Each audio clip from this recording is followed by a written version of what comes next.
ధన్యవాదాలు సార్.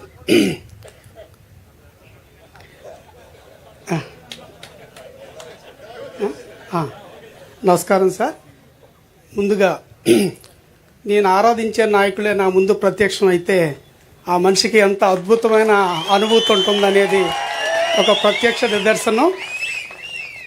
వారి ఆశీర్వాదంతో ఇక్కడ మీ ముందు ఒక ఎమ్మెల్యేగా నిలబడడం సంతోషదాయకం.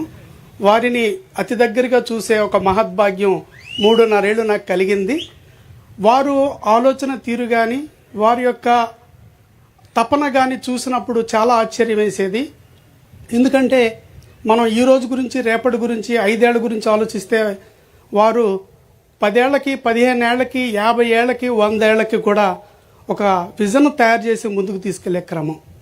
ఏదైతే ఇందాక ఒక రైతు ఆయన చెప్పినట్లుగా గతంలో ఒక 25 ఏళ్ళ 30 ఏళ్ల క్రితం వారు చెక్ డ్యాముల గురించి, ఫామ్ పాండ్ల గురించి, ఇంకుడు గుంటల గురించి చెబుతుంటే మనం చాలా సిల్లిగా తీసుకున్నాం. ఈ రోజున రైతులు ఆ యొక్క బోర్లు 100 అడుగులు 100 అడుగులు 100 అడుగులు పెంచుకుంటూ వెళ్ళిపోతూ భూగర్భ జలాలు అందని పరిస్థితి. నిజానికి ఏ నాయకులైనా కానీ ఒక రివ్యూ ఎలా ఉంటుందంటే భూమి ఉపరితలం మీద ఉండే నీటి శాతాన్ని రివ్యూ చేస్తారేమో. అంటే పాండ్స్లు ఇప్పుడు కాలువల్లో, చెరువుల్లో ఎన్ని క్యూసెక్ల వాటర్ ఉంది నదుల్లో అని. కానీ ఈ మహానుభావుడు భూ అంతర్భాగంలో ఉన్న భూమి యొక్క కొలతలు కూడా అడుగుతారు. వీటి నీటి మట్టం ఎంత, ఆ భూగర్భ జలాలను పెంచాలంటే ఎలా, రైతుకి ఎలా చేయాలని. ఈ మధ్యకాలంలో సార్ మోంతా తుఫాన్ వచ్చినప్పుడు సార్, అంటే తమరి విజన్ ఎంత అద్భుతంగా ఉంటుంది రైతుల పక్షాన అనేది. మోంతా తుఫాన్ వచ్చింది. సంపత్ స్వర్ణ అనే రకం నేల కొరిగింది, నీటిలో మునిగింది. మనం అగ్రికల్చర్ ఆఫీసర్స్ అందరితో మాట్లాడినప్పుడు అది త్వరగా నీరుని డ్రైన్ చేయకపోతే అది మళ్ళీ మొలకొచ్చే ప్రమాదం ఉందని చెప్పినప్పుడు దీనికి ఏం చేయాలి అనుకున్నప్పుడు అక్కడ ఉప్పు ద్రావణాన్ని చల్లాలి అన్నారు.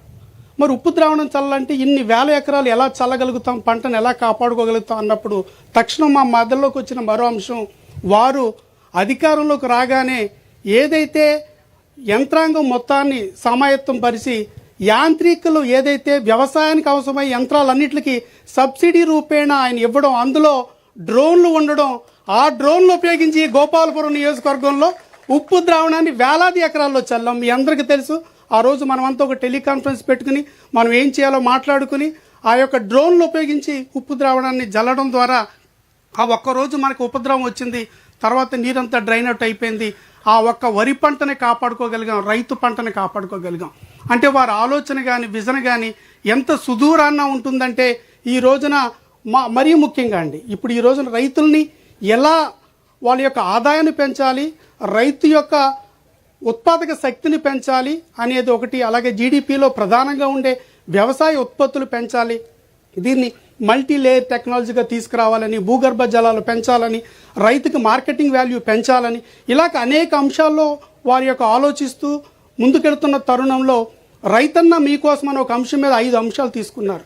అంటే ఆకాశం నుంచి జారిపడే ప్రతి నీటి బొట్టును కూడా ఒడిసి పట్టుకుని దానిని ఒక సక్ర మార్గంలో సాగునీటికి, త్రాగునీటికి, పరిశ్రమలకు వాడటంతో పాటు అదనంగా ఈ భారతదేశంలో ఇప్పటి వరకు నదుల అనుసంధానం గురం అనే ఒక సందేశం కానీ, ఒక విప్లవాత్మకమైన మార్పు కానీ స్వతంత్రం వచ్చిన 10 ఏళ్లలో ఒక చర్చగా మొదలైంది. అంటే భారతదేశంలో ఇన్ని జీవనదులు ఉన్నాయి కానీ చాలా కూడా మోడుబారిపోయిన భూములు చాలా ఉన్నాయి, ఎండిపోయిన భూములు ఉన్నాయి. ఈ నదులను కనుక అనుసంధానం చేయగలిగితే భారతదేశం సస్యశ్యామలుగా ఉంటుందనే ఒక చర్చ అయితే జరిగింది. కానీ దాన్ని ఎవరు కూడా దాన్ని ప్రత్యక్ష రూపంలోకి తీసుకురాగలిగిపోయారు. మన ఆరాధ్య నాయకులు శ్రీ నారా చంద్రబాబు నాయుడు గారు నదుల అనుసంధానం చేసి నదులన్నీ కలిపి భూగర్భ జలాలు పెంచడంతో పాటు ఇక్కడెక్కడో ఉన్న నీటిని అక్కడ రాయలసీమ చివరి వరకు, ఇటు శ్రీకాకుళం చివరి వరకు, అంటే ఆంధ్రప్రదేశ్ రాష్ట్రంలో ప్రతి జిల్లాకి, ప్రతి చివరికి నీరుని అందించడం ఒక ఎత్తు అయితే, వారు ఇప్పుడు కారులో వస్తున్నప్పుడు కూడా వారు కలెక్టర్ గారితో మాట్లాడుతూ భూగర్భ జలాలు వాటిని ఎలా పెంచాలి, ఎట్లా చేయాలని. అదే సార్, ఇక్కడ అదృష్టం కొద్దీ నాకు మీరు ఇచ్చిన నియోజకవర్గం పూర్తిగా గ్రామీణ నేపథ్యం, పూర్తిగా రైతులు, రైతు కూలీలు, శ్రామికులు, కష్టజీవులు ఉండే ఒక మంచి నియోజకవర్గం సార్. ఇక్కడ మాకు కొవ్వాడ, తాడిపూడి, ఎర్రకాల ఉంది సార్. కొంగువారిగూడెం ప్రాజెక్టు కూడా తుది దశలో ఉంది సార్. తమరు వీటి యొక్క ప్రాజెక్టుల నిర్మాణానికి అదేవిధంగా పూడికి తీతలు కానీ, అదేవిధంగా కొన్ని రకాల ఇబ్బందుల్ని గతంలో కూడా ఒకసారి ఇరిగేషన్ మినిస్టర్ గారికి విన్నవించడం జరిగింది, వారు కూడా పరిశీలిస్తున్నారు. ఇవి చేయగలిగితే సార్ మరింత సాగుని పెంచగలుగుతాం.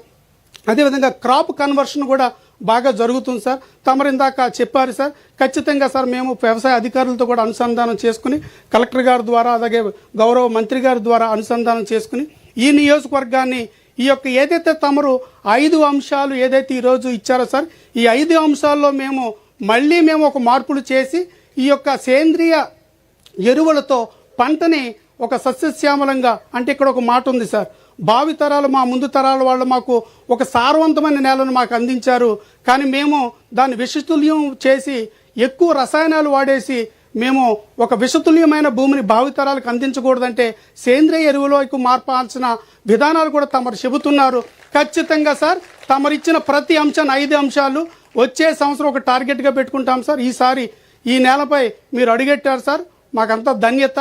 వచ్చే సంవత్సరం ఇదే సందర్భానికి ఇదే రోజు కల్లా మీరు చెప్పిన అంశాలను మేము ఇంప్లిమెంట్ చేసి ఈ ఆంధ్రప్రదేశ్ రాష్ట్రంలో గోపాలపురం నియోజకవర్గాన్ని తమరు ఆశించేలాగా ఒక మోడల్ కాన్స్టిట్యున్సీగా తయారు చేస్తాం సార్.